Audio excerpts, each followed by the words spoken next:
네, 안녕하세요. 11월 5일 토요일 새벽기도 시작하겠습니다. 기도드리겠습니다. 은혜로우신 우리 아버지, 또 11월이 새롭게 시작이 되었습니다.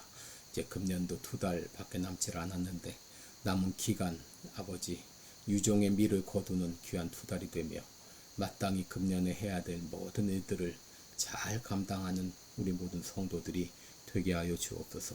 오늘 하루도 주님 앞에 의탁하며 예수님의 이름으로 기도드리옵나이다. 아멘. 네, 찬송가 428장 부르겠습니다. 328장입니다. 328장 부르겠습니다. 너 주의 사람아. 예전 찬송가는 374장입니다.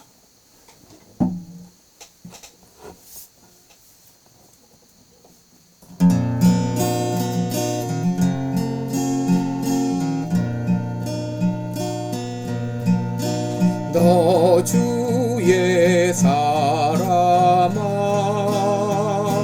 헛된 일 버리고 마음과 뜻과 힘 다해 왕의 왕 섬기라. 너 주의 사람아, 그날을 기다려 죄악의 밤을 이기고 새 아침 맞으라. 너 주의 사람아, 교회는 부른다. 할 일이 많고 많으니 다 나와 일하라. 너 주의 사람아, 충성을 다하여 십자가 높이 들고서 발자취 따르라.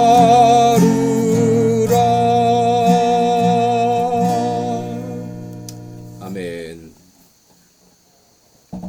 네, 우리 오늘은 고린도 전서 15장 32절로 34절까지 보겠습니다. 고린도 전서 15장 32절로 34절입니다. 제가 봉독해 드립니다. 내가 범인처럼 에베소에서 맹수로 더불어 싸웠으면 내게 무슨 유익이 있느냐? 죽은 자가 다시 살지 못할 것이면 내일 죽을 터이니 먹고 마시자 하리라. 속지 말라. 악한 동무들은 선한 행실을 더럽히나니 깨어 의를 행하고 죄를 짓지 말라. 하나님을 알지 못하는 자가 있기로 내가 너희를 부끄럽게 하기 위하여 말하노라. 아멘. 네, 우리 오늘은 이 본문을 가지고 두 가지 종류의 인생관, 이런 제목으로 함께 말씀을 나누겠습니다.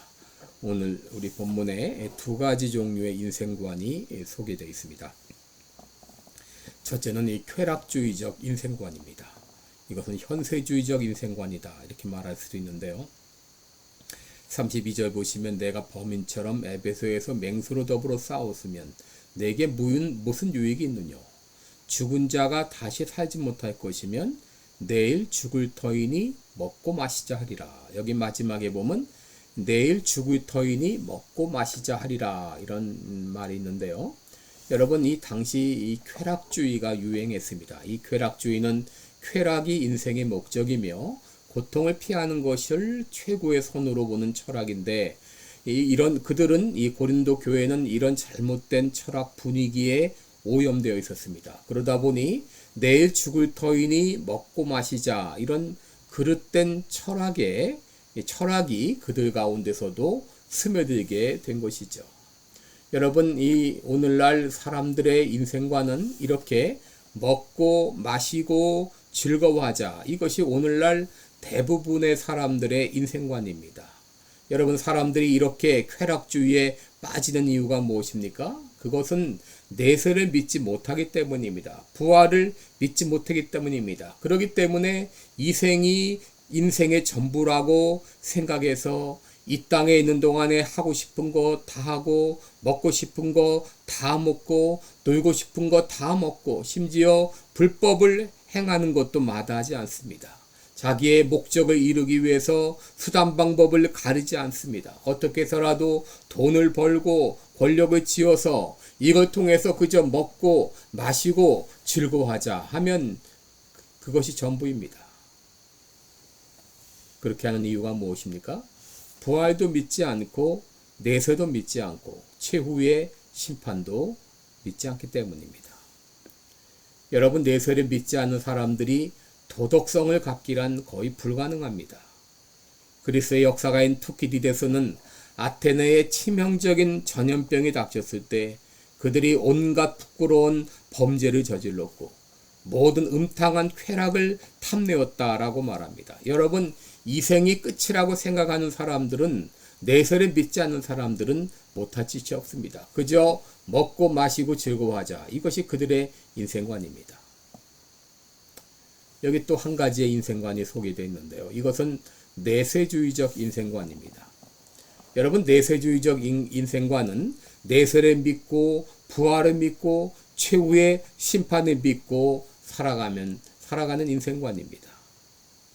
사도 바울은 자신이 복음을 전하는 것도 열심히 사역을 하는 것도 심지어 위험을 무릅쓰고 죽음을 각오하며 이 귀한 복음 전파의 사역을 감당한 것은 내세 부활, 다시 부활할 것을 믿기 때문이라고 했습니다.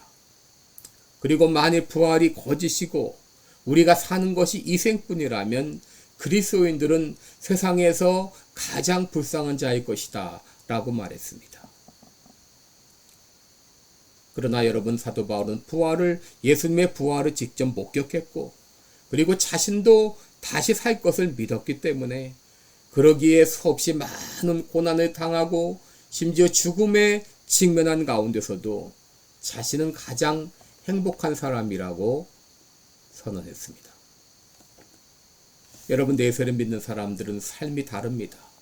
더 경건하게 살려고 하고 더 거룩하고 순결하게 살고자 노력합니다. 어떻게 하면 내가 하나님 말씀에 더 순종할 수 있을까를 생각합니다.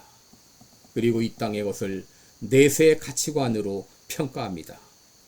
사도 바울은 고린도후서 4장 16절에서 우리의 돌아보는 것은 보이는 것이 아니요 보이지 않는 것이니 보이는 것은 잠깐이요 보이지 않는 것은 영원하다 그랬습니다. 여러분, 이 땅에 보이는 세계는 영원하지 않습니다. 그러나 보이지 않는 세계가 영원합니다. 사도 바울은 보이는 세계 안에서 보이지 않는 것을 바라보며 살았습니다. 여러분들은 내세를 믿으시나요? 예수 그리스도의 부활을 믿으시고 여러분들도 다시 살아날 것을 믿고 계시나요? 그런데 마치 살아가는 모습을 보게 되면 부활을 믿지 못하는 사람처럼 살아갑니다. 내세가 없는 것처럼 살아갑니다. 여러분, 언젠가 내 삶이 하나님 앞에 평가받을 날이 있다는 것을 아시나요? 여러분들은 이 땅의 삶을 하나님께서 나에게 상 주실 것을 바라보며 살아가시나요?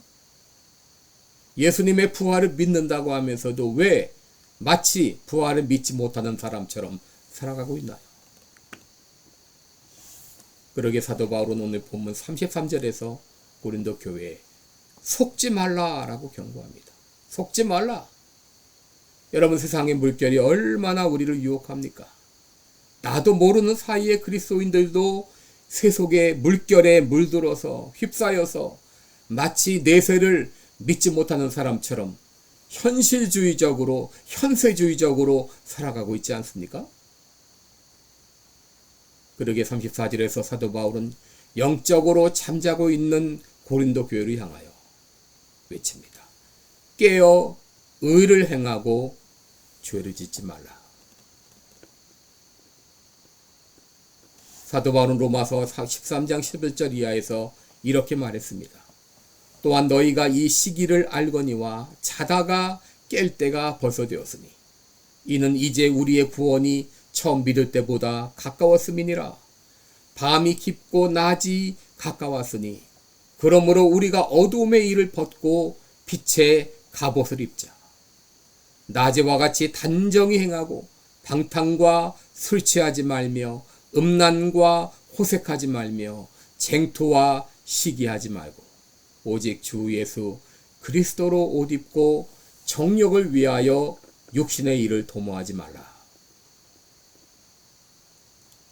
여러분, 지난 10월 29일 지난 토요일 날 한국의 이태원에서 할로윈 축제에 모여든 수많은 인파들로 인해서 158명이 깔려서 죽는, 압살을 당하는 그런 일이 있었죠. 이번에 죽은 특별히 젊은이들이 많았다고 하는데, 이 젊은이들의 이 부모의 심정은 얼마나 아플까요? 또 이로 인해서 대통령이 사과하고 온 나라가 지금 시끄럽습니다. 물론 이런 사고는 결코 일어나서는 안 되는 사고죠. 그런데 우리가 더 근본적으로 물어야 될 질문이 있습니다. 그날 왜 젊은이들이 그곳에 모여야 했을까요? 여러분, 한국이 언제부터 할로윈을 축하했나요? 그리고 거기에 참여한 사람들은 그곳에서 무엇을 하나요? 혹 방탕과 수치함과 음란과 호색에 빠지는 것은 아닌가요? 여러분, 그날 158명 죽은 사람들보다 더 심각하고 끔찍한 것은 한국의 수많은 젊은이들이 내세를 믿지 않고 부활을 믿지 않고 쾌락주의적으로 사단의 노예가 되어가고 있다고 하는 겁니다. 여러분, 이런 모습은 우리가 안타까워하지 않으면서 그저 육신의 죽음만 안타까워해서는 안 된다고 하는 것이죠. 부활은 엄청난 능력이고 엄청난 소망입니다. 예수님은 죽음에서 부활하셨습니다. 그는 살아 계십니다. 그리고 언젠가 주님은 다시 우리를 일으키셔서 자신과 함께 있게 하실 것입니다. 여러분, 이것이 우리의 삶의 동기요, 삶의 이유입니다. 이제 우리는 자다가 깰 때가 되었습니다. 정신 차릴 때가 되었습니다. 먼저 내 자신이 어둠의 일을 벗고 빛의 갑옷으로 무장해야 되겠습니다. 진정 예수님의 부활을 믿고 나도 부활할 것이라는 이 믿음을 가지고 살아야 되겠습니다. 그리고 이 부활의 복음으로 잠자는 젊은이들을 깨워야겠습니다. 기도하겠습니다. 은혜로우신 우리 아버지, 지난 토요일 참으로 한국에서 안타까운 사고가 있었습니다. 그러나 이 사고보다 더 끔찍하고 심각한 것은 수많은 젊은이들이 믿음을 떠나고 있다는 것입니다. 수많은 젊은이들이 부활의 복음을 믿지 않고 이 생이 전부인 것처럼 살아가면서 쾌락과 그리고 방탕에 빠져 있다고 하는 것입니다. 이제 먼저 우리 자신들이 부활의 복음으로 무장하고 정신 차려 깨어서 기도하게 하시고 그들을 믿음의 길로 인도하는 이 귀한 사명을 감당할 수 있도록 인도하여 주옵소서. 예수님의 이름으로 기도드리옵나이다. 아멘. 네, 복된 하루 되시기 바랍니다. 고맙습니다.